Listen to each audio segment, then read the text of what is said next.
ফাজাইলে আমল নামে যে বইটা, এই বইটার মাঝে 99% মিথ্যা কথা। আমাদের দেশে মানুষগুলো যে নামাজ শিক্ষা বই নামে যে বইগুলো পড়ে এবং নামাজ শিক্ষা অর্জন করে, আপনাদেরকে আমি একটা জিনিস জানিয়ে যাব, সেটা হলো এই যে বাজারের মধ্যে আপনি পাবেন যে নামাজ শিক্ষা, সহি নামাজ শিক্ষা, মুকসিদুল মুমিনিন, এরপরে অনেকগুলো বই আছে।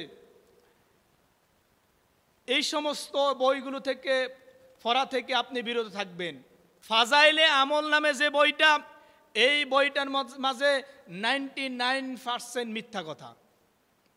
এই যে আমাদের দেশে যে মানুষগুলো বলে নিয়ত এত কষ্ট করে পড়লাম, ওযুর দোয়া শিখলাম, আর আপনি বলতেছেন বেদাত।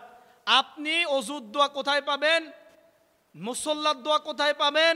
আমি আপনাকে বলে দিতেছি, ফাজাইলে আমল, নেয়ামুল কোরআন, নামাজ শিক্ষা নামে বাজারে যেই বইগুলো আছে, ছড়িয়ে আছে লাইব্রেরির মাঝে, এই সমস্ত ছোট্ট ছোট্ট পুস্তিকার মাঝে এই সমস্ত জিনিসগুলো পাবেন। অতএব এই বইগুলো পড়া থেকে সাবধান থাকুন। কোনো হাদিসের কিতাবের মাঝে এই সমস্ত নামাজের নিয়ত আসে নাই। আমি আপনাকে এটা ভুলভাবে বুঝাচ্ছি না। নিয়ত মানে হচ্ছে অন্তরভাবে সংকল্প করা, ইচ্ছা করা। ইন্নামা আমালু বিন্নিয়া, সকল কাজ নিয়তের উপর নির্ভরশীল। তার মানে আপনি মুখে মুখে যে নিয়ত করতেছেন, এই নিয়তের পদ্ধতি শুধুমাত্র একমাত্র আপনার মুকসিদুল মুমিনিন, নেয়ামুল কোরআন, নামাজ শিক্ষার বই, এই সমস্ত অজিবা ছাড়া আর কোনো জায়গায় আপনি খুঁজে পাবেন না। অতএব এই সমস্ত বইগুলো পড়া থেকে সাবধান থাকুন। এই সমস্ত বইগুলো পড়া থেকে সাবধান থাকুন। আপনি অসংখ্য মিথ্যা কাহিনী পাবেন এই বইগুলোর মাঝে। দেখবেন রাসূল সাল্লাল্লাহু আলাইহি ওয়াসাল্লামকে স্বপ্নে দেখা যায়, এই আমল করলে মিথ্যা কথা, মিথ্যা কাহিনী, এই তদবির করলে, এই জিনিসটা এতবার পড়লে আপনি আপনার মনের আশা পূরণ হবে, এই জিনিসগুলো পড়লে, এই দোয়াগুলো পড়লে আপনি আপনার মনের মানুষকে খুঁজে পাবেন।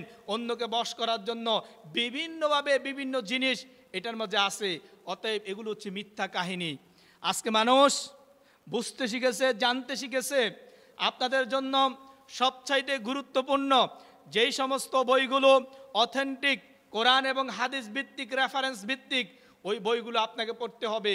কারণ এই সমস্ত বইগুলো থেকে আপনাকে বিরত থাকতে হবে। অতএব এই বইগুলো থেকে সাবধান।